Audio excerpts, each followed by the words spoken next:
Hey everybody, this is Derek for the Grumpy Guy Show, talking about episode number 105. It's only haunting after 4 days. Recorded on Wednesday, August 16th, 2023. Tonight's topics: mistaken identity, and a lot about the Hawaiian fire aftermath. Stick around, we got a pretty good show. Good evening everybody, welcome to the Grumpy Guy Show. I'm Derek McAllister. I'm Ryan McAllister. So we've got 4 topics. They're all very centered around one particular thing, but one particular place. Yeah. 3 of the topics are, but it could be quick. Who knows? Anything's possible, but one of the neat things. Anything's possible if you believe. Yeah. So one of the neat things is we actually had a comment on YouTube. Ooh. I replied to it. He was basically agreeing with us. I can't remember the topic, but yeah, we had that, and we actually had 19 views, supposedly. Wow. But, an average duration of like 1 minute, so it doesn't really mean anything. They basically stuck around for the intro, and that was it. But, oh well. Oh well. We got our typical 4 views on Spotify, and I can't see anything on the others that we're on. But YouTube and Spotify are the only places that you can watch the video, so, Yep. It is what it is, I guess. We'll go for a while longer, and if things don't change or whatever, who knows what'll happen, Maybe we'll end it, but we shall see. So let's go into the first topic. We shall see. So we're going to start out with the non-location-centric topic that I have. So, what's this one? A few days ago, on the news, they were talking about this family that's suing a police department because their 12-year-old son took the trash out and was arrested because he fit the profile of somebody who'd been stealing cars. And, they're suing the police department because how could you do that to a 12-year-old, blah, blah, blah. And there was no, the kid didn't fight back or anything like that. The cops were not abusive. They arrested him, put him in handcuffs, got him into the car, and then released him because they realized that he was not their suspect. Now, the problem I have is they're blowing this up out of proportion. They're making it out to be like, how can you do this? He's only a 12-year-old. Well, there's kids younger than 12 that are stealing things, including cars. So they can't, the police can't say, oh, well, he's only 12, so we can't arrest him. No, they can't do that. Because this stuff is happening with all age groups. It's not just old people that are stealing cars or, middle age or teenager. There's no specific group. I mean, obviously, kids that are too short to drive aren't going to be stealing cars necessarily, but obviously, he was a tall 12-year-old. He could have easily driven a car. But the only place that I can see a lawsuit being justified here is the fact that he's 12, and when he was arrested, his parents were not brought in. So he was by himself, which is against the law. Plain and simple. He's a minor. You can't do something like that unless you have a parent or legal guardian involved with him. So that piece of it, if that's what they're going to sue for, okay, I got it. I understand. However, which maybe they should for that. Well, I'm sure that's part of the lawsuit, but that's not the base of the lawsuit. The base of the lawsuit is the fact that they arrested him, and it's mistaken identity. Yeah. Okay, well, everybody's innocent until proven guilty. That's how it is in this country. Yeah, that's exactly how the law is written. Everybody's innocent until proven guilty. They took him into custody and spoke with him and realized he was not the right person and released him. Whoops. Well, it happens. It happens all the time. There's a chance that you could be walking down the street and they could arrest you because they think you are somebody they're looking for. You know, it happens. Mm-hmm. I don't understand why they're so focused on, oh, well, he's only 12. Well, yeah, he's only 12. But he could certainly be a suspect. I mean, come on, people. Think, people. Yeah, it's ridiculous. And, you know, really what it comes down to is everybody in this country is looking for a way to get rich quick. And their get rich quick scheme is, well, I'm going to sue somebody. Might as well be the cops. I was going to say, people are also a bit too anti-cop lately. Yeah, and, you know, the biggest problem there is with cell phones and the fact that they can record video on the spot instantly is that everything gets put out there. Absolutely, positively everything. Except the positive. Every single negative event with police officers is put up all over the place, and it's, you know, the videos go viral instantly. Yep. That's all you've seen is just the negative stuff that the police have done. You don't look at anything positive like with this.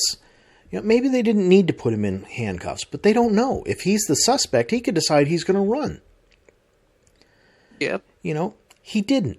He went into the car peacefully. You know, they handcuffed him peacefully. He went into the car peacefully. They released him peacefully.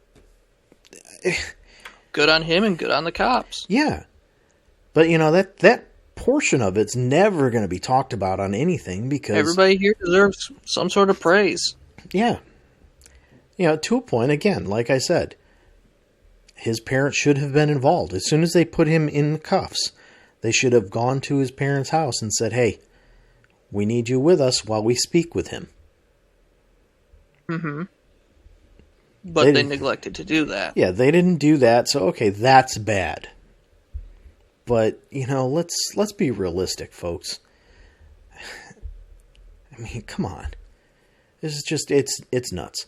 Enough with the get-rich-quick schemes. I get the fact that, you know, the kid's kind of traumatized with it. Understood. He's only 12. Yeah. It's understood, but, you know, everybody's got to start thinking along the lines of, hey, it happens. We've got to find this stuff.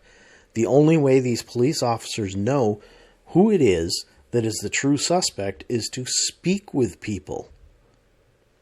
To interview them. Yeah. So, I don't know.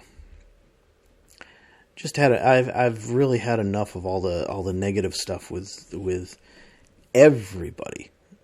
You know? Yeah. And it's just all over the place. We've said it before. There's never anything about good news anywhere on the news.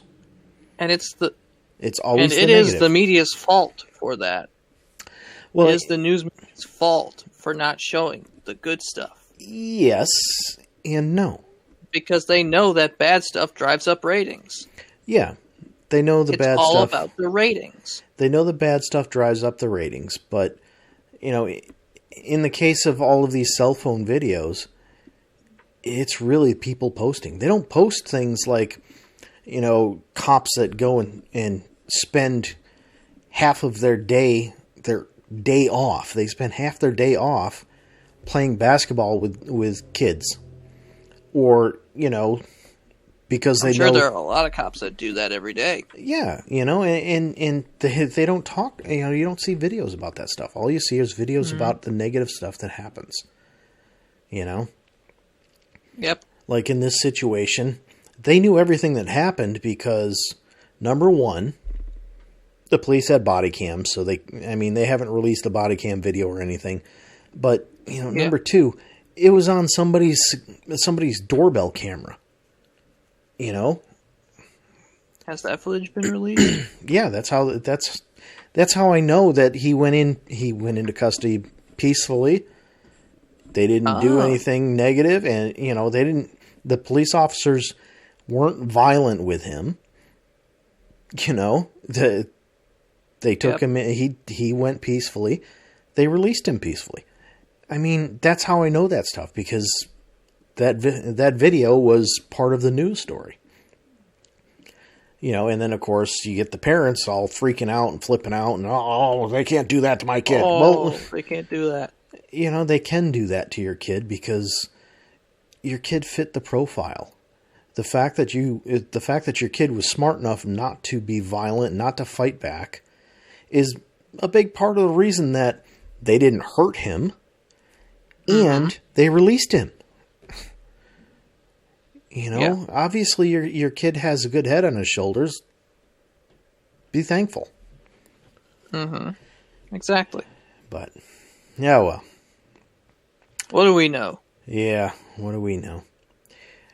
So, what do you say we skip on to the next topic? Trilogy of topics that are focused on a specific place. Yes, a specific thing. And that specific thing has been all over the news since it happened, and that is the fires in Hawaii. I can't remember the name of the exact town. Starts with an L, but it's on the island of Maui. And, so to start out with, people were complaining that the fire warning system didn't go off. And I'm like, okay, well, from everything I've heard, I haven't heard how it started, but from everything I've heard, the fire warning system would not have given anybody any kind of warning. This fire moved extremely, extremely rapidly. So, Okay. I mean, if this fire, it went through the entire town in like 20 minutes or something like that. Wow. It was extremely, extremely hot, moving extremely fast, and they're worried about, well, the fire warning system didn't go off. Well, okay, I mean, I understand you're upset about that, but would it have helped you? Well, it didn't go off. It didn't go off fast. Yeah. And they complained, well, we didn't get a warning on our cell phones. Well, okay. So, and here's the further problem with this. They're complaining about this stuff, and then they're turning around complaining because the Hawaii Electric, whatever, the electric company down there didn't turn the power off. Well, wait a minute. If they turn off the power, doesn't that turn off the power to the fire warning system? Oh, probably. And if they turn off the power, doesn't that turn off the power to the cell towers? Oh. There's a good chance it does. I mean, come on. You can't have everything, does. And I mean, Think people. Yeah. And the power company was trying to do the right thing. I mean, first and foremost, again, it was a very rapid fire. Very, very hot, so it just burned super fast. So the water system that's there, including the water that goes to the hydrants, is all based on electricity driving the pumps. It's not like it is, in the Syracuse area where it's 90% gravity fed. No, it's all electric pumps that have to pump this stuff. So they're leaving this electricity on so that these firefighters can actually attempt to put out the fires. Without the electricity, they can't even do it at all because they can't pump water. There's no water. So they're complaining about that. You can't have it. You can't. It's so hard not to just say, stop, idiots, but you can't have your cake and eat it too. I mean, that's all there is to it, either you're going to have the electricity on so that the water can be pumped to the hydrants, or you're not going to have water. And everything's going to burn anyhow. Make up your mind, you know? I don't know. I don't get why people can't think. You know, and then I don't get it either. It kind of goes along with it. I didn't put it in here, but yeah, they were talking to somebody a couple of days after the fires were out and everything, or maybe it was the next day. I don't remember. But they were, they were residents that had gotten out, and they were trying to go back.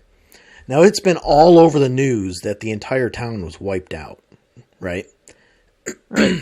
So these people are trying to go back, and and they're sitting there complaining because, we've been sitting in our car for 30 minutes here at this blockade, and they won't let us in. Okay. Wonder why. You know, and then they say they're requiring proof of residency. Okay. And the problem is, I mean, the entire town's wiped out. There's nothing left of your house. What are you going to see? You just want to go and see the ashes? You know, things are still hot there. I mean, they were talking about the maybe they want to go see if they can save their stuff. Well, there's no stuff left. I mean, they were talking about temperatures of the asphalt being 1,000 degrees. So the roads, good Lord, 1,000 degrees. And you know, if I remember correctly, this wasn't the next day, like right after the fires were put out. This is the day afterwards. Those roads are still going to be awful hot. Yep. You know, and I'm like, why? Why are you worried about going? I don't get it. You know?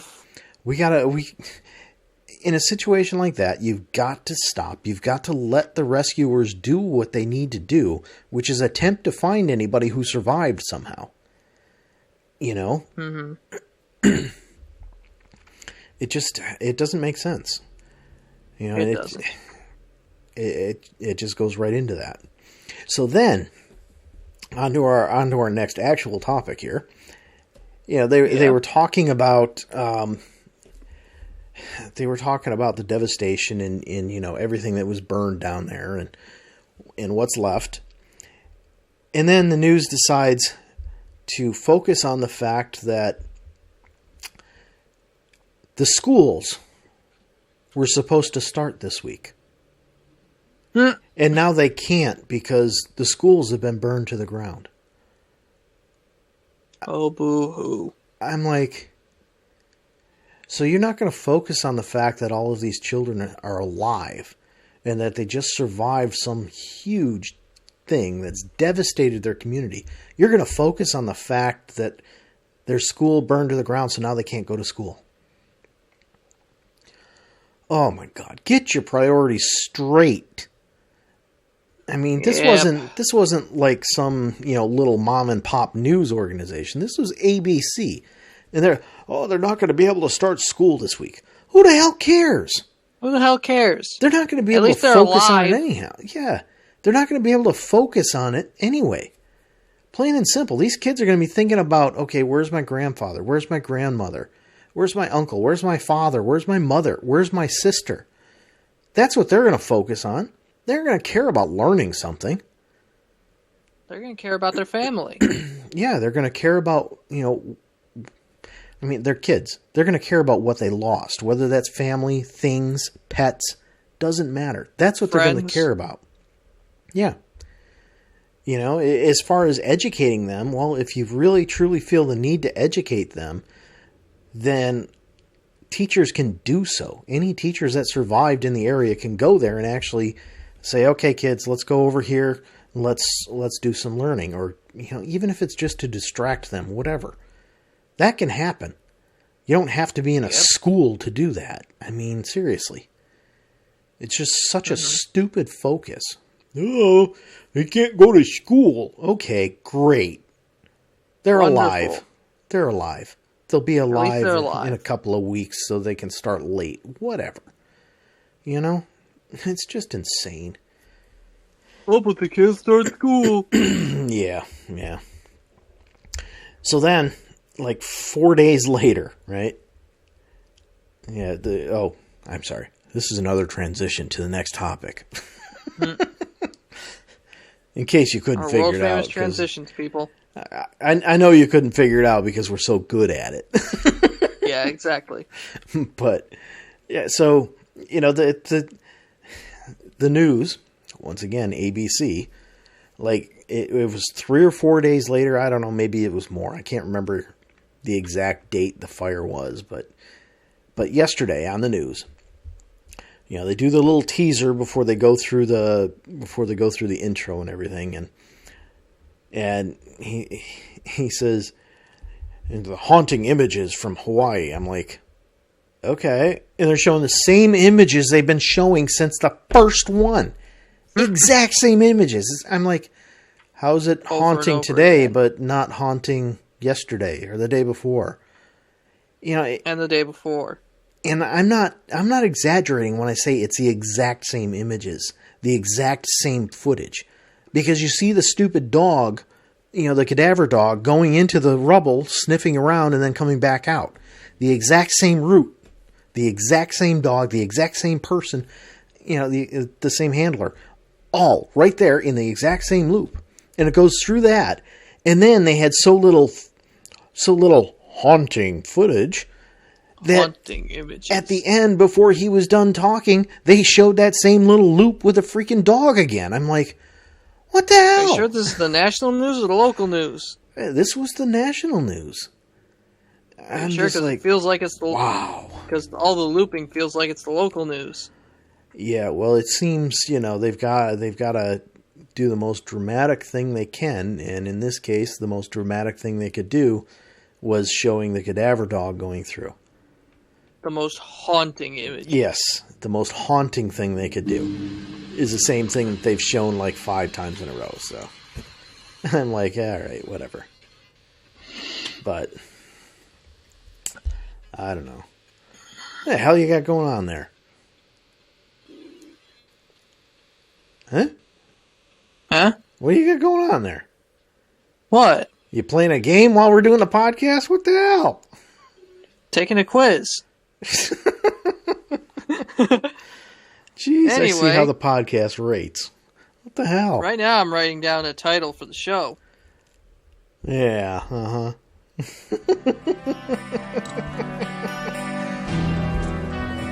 But no, I just, the whole thing, I mean, really, really tragic, but, I don't know, people just they gotta stop and think. I mean, be upset that they didn't turn the power off. Okay, I get that. But at the same time, once the power company explains their decision and the decision is rational, maybe you should back off and shut your damn mouth. And look at the haunting images. Yes, and look at the haunting images. All right, folks, I warned you it might be a short show. And, well, kind of is. It actually is. Yeah, I'm sure you heard that music starting up. Good night. We'll see you.